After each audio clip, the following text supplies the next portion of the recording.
अग्निपथ योजना के जरिए देश ने इस महत्वपूर्ण सपने को एड्रेस किया है।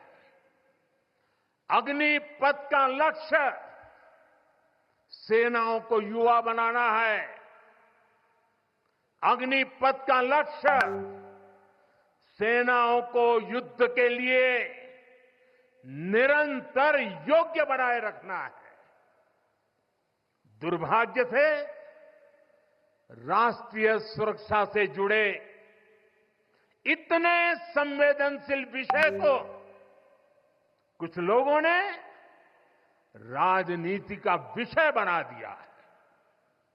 कुछ लोग सेना के इस रिफॉर्म पर भी अपने व्यक्तिगत स्वार्थ में झूठ की राजनीति कर रहे हैं।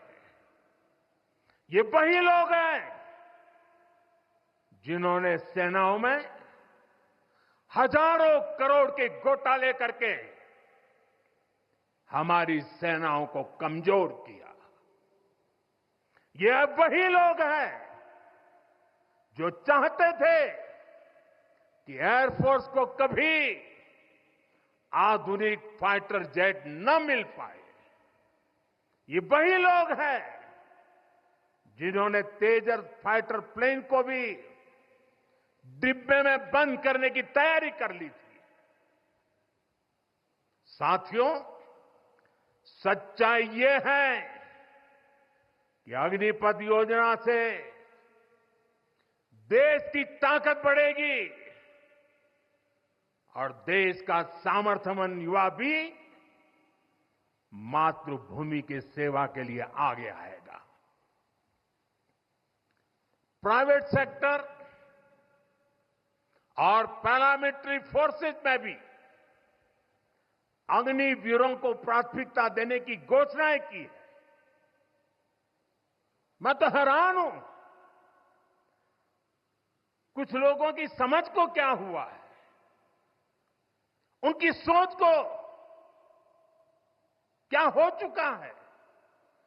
ऐसा भ्रम फैला रहे हैं कि सरकार पेंशन के पैसे बचाने के लिए ये योजना लेकर आई है। मैं जरा ऐसे लोगों की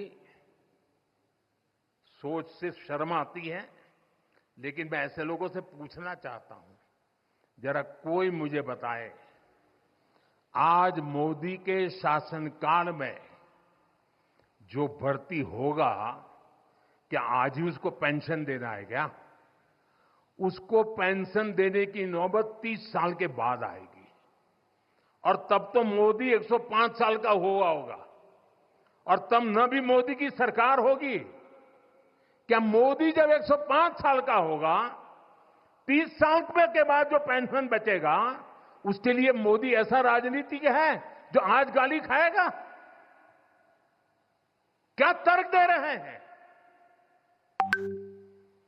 लेकिन साथियों, मेरे लिए दल नहीं, देश सर्वोपरि है।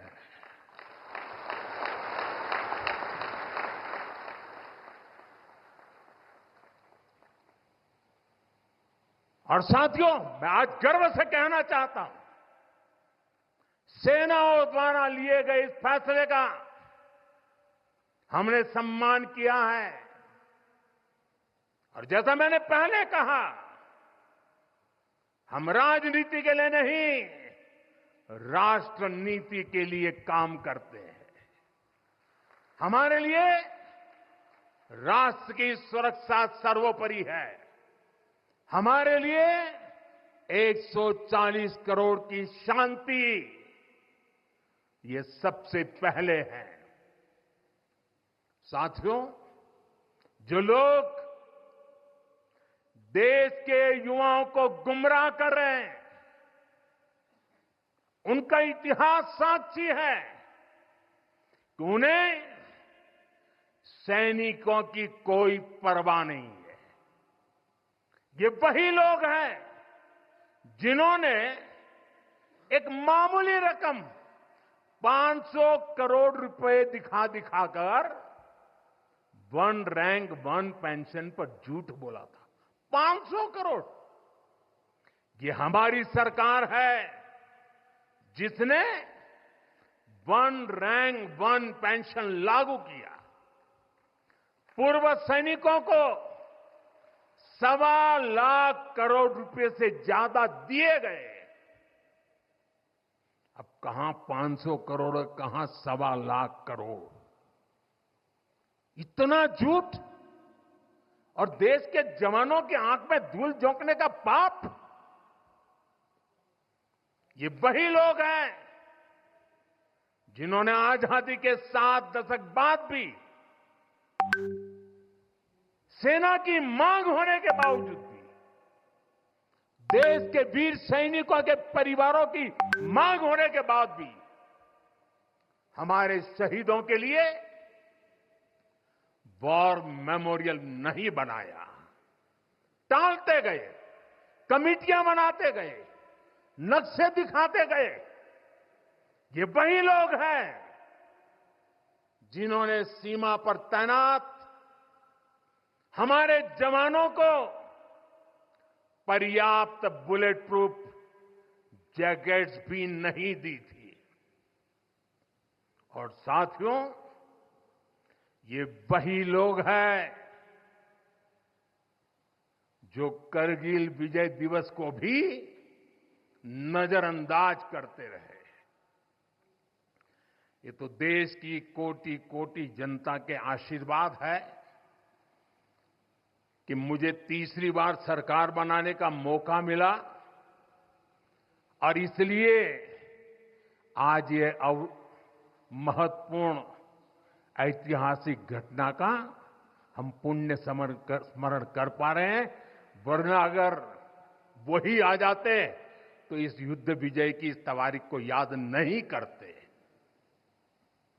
साथियों, कारगिल की विजय ये किसी सरकार की विजय नहीं थी।